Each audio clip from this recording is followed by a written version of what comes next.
Social democratic party of India Mudhol Vidhana Sabha ಕ್ಷೇತ್ರದ ವತಿಯಿಂದ ಮೋಧೋಳ ಗ್ರಾಮೀಣ ಪೊಲೀಸ್ ಠಾಣೆಗೆ ಆಗ್ರಹ. ದಿನದಿಂದ ದಿನಕ್ಕೆ ಹೆಚ್ಚುತ್ತಿರುವ ಮೋಧೋಳ ನಗರ 2015ರಲ್ಲಿ ಪುರಸಭೆಯನ್ನ ನಗರಸಭೆಯನ್ನಾಗಿ ಮಾಡಿದ್ರೂ ಕೂಡ ಆಗದ ಗ್ರಾಮೀಣ ಪೊಲೀಸ್ ಠಾಣೆ ಮತ್ತು ಮೋಧೋಳ ನಗರದಲ್ಲಿ ಕಳ್ಳತನದ ಪ್ರಕರಣ ಹಾಗೂ ಅಪಘಾತ ಪ್ರಕರಣ ದಿನದಿಂದ ದಿನಕ್ಕೆ ಹೆಚ್ಚಾಗ್ತಾ ಇರುವ ಅಪರಾಧಗಳು ಪೊಲೀಸ್ ಅಧಿಕಾರಿಗಳಿಂದ ಸಾರ್ವಜನಿಕರಿಗೆ ಸರಿಯಾಗಿ ಸ್ಪಂದಿಸಲು ಕಷ್ಟವಾಗ್ತಾ ಇದೆ. ಆದ ಕಾರಣ social democratic party of India ವತಿಯಿಂದ ಕರ್ನಾಟಕ ರಾಜ್ಯ ಸರ್ಕಾರಕ್ಕೆ ಜಿಲ್ಲೆಯ ಉಸ್ತುವಾರಿ ಸಚಿವರಿಗೆ ಹಾಗೂ ರಾಜ್ಯ ಗೃಹ ಮಂತ್ರಿ ಅವರಿಗೆ ಆಗ್ರಹ ಮಾಡಲಾಗಿತ್ತು. ಈ ಸಂದರ್ಭದಲ್ಲಿ ಮಾತನಾಡಿದ ಮೋಧೋಳ ವಿಧಾನಸಭಾ ಕ್ಷೇತ್ರದ ಅಧ್ಯಕ್ಷರು ರಾಜಪಕ್ಷ ಜಮಾದರ್, ಉಪಾಧ್ಯಕ್ಷರು ಆದ ಮೌಲಾ ಸಾರವಾನ್, ಮುಜಮಿಲ್ ಮುಧೋಳ, ಹಾಫಿಜ್ ಹೈದರ್ ಅಲಿ ನದಾಫ್, ಬಂದಿ ನವಾಜ್ ಸೋನದ, ಮತ್ತಿನ ಹಂಬಿ, ರಿಯಾಜ್ ಕಾಲೇಖಾನ್ ಹಾಗೂ ಎಸ್ಡಿಪಿಐ ಪಕ್ಷದ ಕಾರ್ಯಕರ್ತರು ಉಪಸ್ಥಿತರಿದ್ದರು. ಇವತ್ತಿನ ದಿವಸ ನಾವು ಪತ್ರಿಕಾಗೋಷ್ಠಿಯನ್ನು ಹಮ್ಮಿಕೊಂಡಿದ್ದೇವೆ. ಈ ಪತ್ರಿಕಾಗೋಷ್ಠಿ ಅಂತಂದ್ರೆ ಇವತ್ತಿನ ದಿವಸ ಮುಧೋಳ ನಗರ ಜಾಸ್ತಿ ಅಭಿವೃದ್ಧಿ ಆಗ್ತಾ ಇದೆ. ಮುಧೋಳ ನಗರದಲ್ಲಿ ಜಾಸ್ತಿ ಒಂದು ಜನಸಂಖ್ಯೆ ಹೆಚ್ಚಾಗ್ತಾ ಇದೆ. ಟ್ರಾಫಿಕ್ ಜಾಮ್ ಆಗ್ತಾ ಇದೆ. ಹೊಳ್ಳಿ ದಿನದಿಂದ ದಿನಕ್ಕೆ ಆಕ್ಸಿಡೆಂಟ್ ಕೂಡ ಆಗ್ತಾ ಇದ್ದಾವೆ ಹಾಗೂ ಪ್ರಕರಣಗಳು ಹೆಚ್ಚಾಗ್ತಾ ಇದ್ದಾವೆ.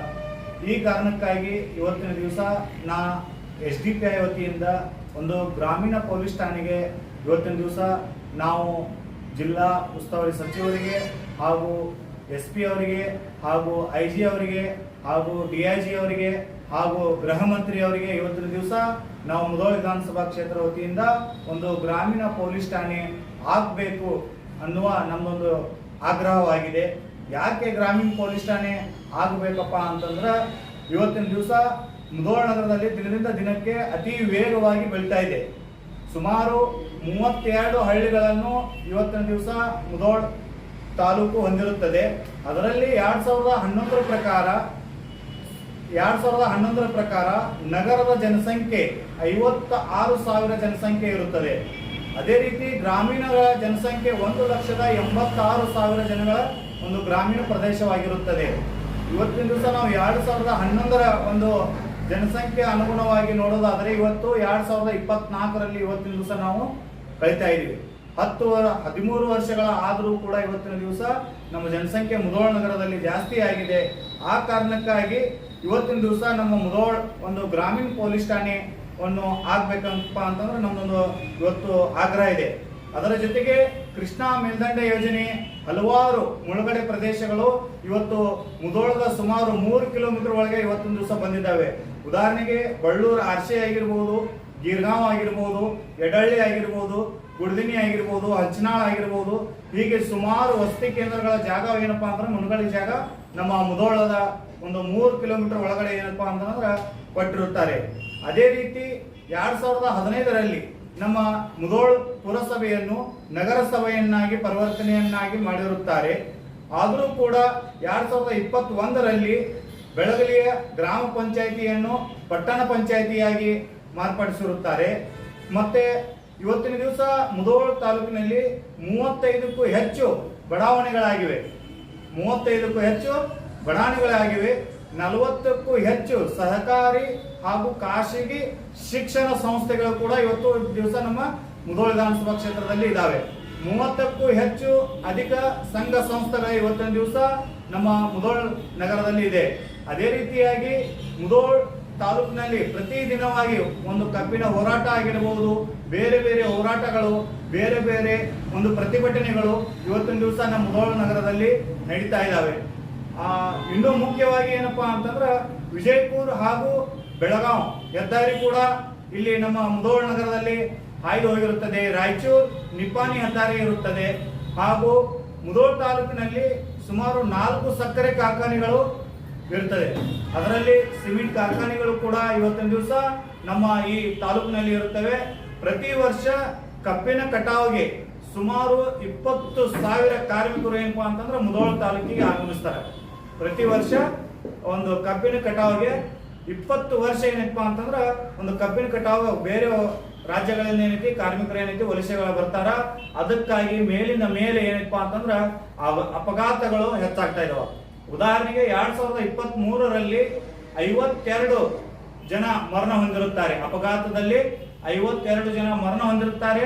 61 ಜನ ಆಕ್ಸಿಡೆಂಟ್ ಆಗಿ ಒಂದು ಗಾಯಗೊಂಡು ಆಸ್ಪತ್ರೆಗೆ ದಾಖಲಾಗಿರುತ್ತಾರೆ. 2024ರ ಪ್ರಕಾರ ಮರಣ ಹೊಂದಿದ ಸಂಖ್ಯೆ 74 ಆಗಿದೆ. ಆಕ್ಸಿಡೆಂಟ್ ಆಗಿ ಹಾಸ್ಪಿಟಲ್ ನಲ್ಲಿ ಅಡ್ಮಿಟ್ ಇರುವಂತಹ ಸಂಖ್ಯೆ 40 ಜನಗಳಾಗಿದ್ದಾರೆ. ಈಗ ಕೆಲವೇ ತಿಂಗಳಲ್ಲಿ, ಈಗ ಹೊಸ ವರ್ಷ ಸ್ಟಾರ್ಟ್ ಆಗಿ ಇನ್ನೂ 6-7 ತಿಂಗಳಾಗಿದೆ.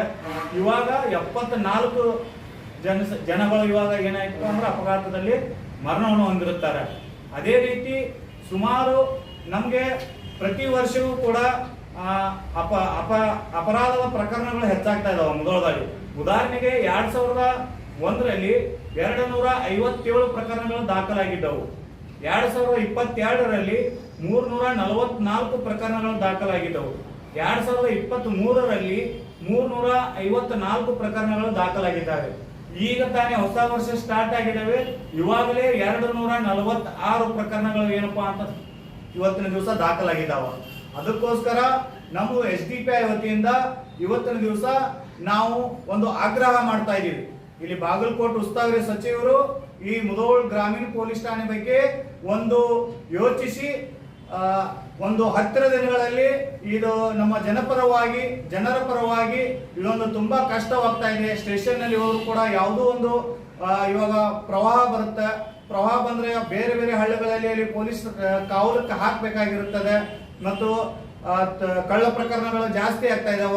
ಮುಧೋಳ ಶಹರ ಠಾಣೆಯಿಂದ ಪ್ರತಿ ವರ್ಷವೂ ಕೂಡ ಈ ರೀತಿ ಪೋಸ್ಟರ್ಗಳನ್ನು ಬಿಡುಗಡೆ ಮಾಡ್ತಾ ಇದ್ದಾರೆ. ಬ್ಯಾಂಕ್ನಿಂದ ಹಣ ಬರುವಾಗ ಮನೆಗಳ ಕಳ್ಳತನ ಪ್ರಕರಣ ಹೆಚ್ಚಾಗ್ತಾ ಇದಾವ ಅಂತ ಕೂಡ ಅವೇರ್ನೆಸ್ ಇವತ್ತು ಕೂಡ ಮಾಡ್ತಾ ಇದ್ದಾರೆ.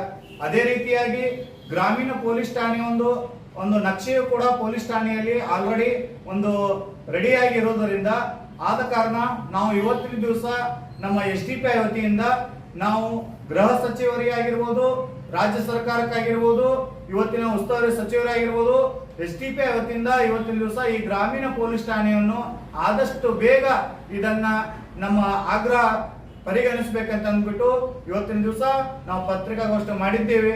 ಆ ಕಾರಣಕ್ಕಾಗಿ ತಮ್ಮೆಲ್ಲ ಮಾಧ್ಯಮ ಮಿತ್ರರು ಇವತ್ತಿನ ದಿವಸ ನಾವು ಕರೆದಿದ್ದಕ್ಕಾಗಿ ತಾವೆಲ್ಲರೂ ಕೂಡ ಈ ಪತ್ರಿಕಾಗೋಷ್ಠಿ ಬಂದಿದ್ದಕ್ಕೆ ಹಾಗೂ ಇಲ್ಲಿ ಬಂದಕ್ಕಂತ ಎಲ್ಲ ನನ್ನ ವಿಧಾನಸಭಾ ಕ್ಷೇತ್ರದ ಸದಸ್ಯರಿಗೂ ಕೂಡ ಧನ್ಯವಾದಗಳನ್ನು ಹೇಳ್ತಾ ಈ ಪತ್ರಿಕಾಗೋಷ್ಠಿ ಇಲ್ಲಿಗೆ ಮುಗಿಸ್ತಾ ಇದ್ದೀನಿ.